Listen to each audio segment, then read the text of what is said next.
లక్షల్లో జీతాలు, విలాసవంతమైన జీవితం, కార్పొరేట్ ఆఫీసుల తలుకు బెళుకులు, బయటకంతా హైటెక్గా కనిపిస్తున్న ఆ లోపల ఓ చేదు నిజం విషంలో విస్తరిస్తోంది.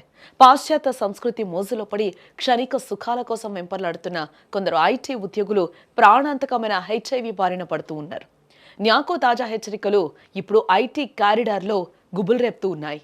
ఒకప్పుడు హెచ్ఐవి అంటే అవగాహన లేని గ్రామీణ ప్రాంతాల్లోనూ వలస కూలీల్లోనూ కనిపించేవి. కానీ ఇప్పుడు పరిస్థితి మారింది.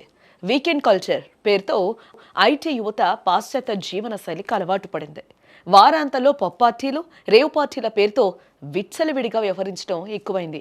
డ్రగ్స్, మద్యం మత్తులో విచక్షణ కోల్పోతూ ఉన్నారు. తెలియని వ్యక్తులతో శారీరక సంబంధాలు, ఒకరు వాడిన డ్రగ్స్ ఇంజెక్షన్లను మరొకరు వాడటం వంటివి వారి రక్తంలోకి హెచ్ఐవిని ఆహ్వానిస్తూ ఉన్నాయి. ఇక్కడ మరో ప్రమాదకరమైన ధోరణి న్యాకో ఎత్తి చూపింది. చాలా మంది యువతలో గర్భం రాకూడదు అనే భయం ఉన్నంతగా జబ్బులు రాకూడదు అనే భయం లేదు. ఒకప్పుడు రక్షణ కోసం కండోమ్స్ వాడేవారు. కానీ ఇప్పుడు శృంగారం తర్వాత వేసుకునే అత్యవసర గర్భనిరోధక మాత్రలు విరివిగా దొరుకుతూ ఉండడంతో కండోమ్ వాడకాన్ని పక్కన పెట్టిస్తున్నారు. కేవలం గర్భాన్ని అడ్డుకుంటే చాలు అనుకుంటున్నారు తప్ప లైంగిక వ్యాధులు సంక్రమిస్తాయన్న కనీస స్పృహను మర్చిపోతున్నారు. అరక్షిత శృంగారం ఇప్పుడు ఐటీ ఉద్యోగుల పాలిట శాపంగా మారుతోంది. మరోవైపు వ్యవసాయ కూలీలు, వలస కార్మికుల్లో హెచ్ఐవి వ్యాప్తికి ప్రధాన కారణం అవగాహన లేకపోవడం. బ్రతుకు తెరువు కోసం వేరే ప్రాంతాలకు వెళ్లటం, అక్కడ రక్షణ లేని లైంగిక చర్యల్లో పాల్గొనడం వల్ల వారు రిస్క్ పీపుల్ జాబితాలో ఉన్నారు. కానీ విచారకరమైన విషయం ఏంటంటే, చదువుకున్న ఐటీ వర్గం అన్నీ తెలిసి తప్పు చేస్తోంది.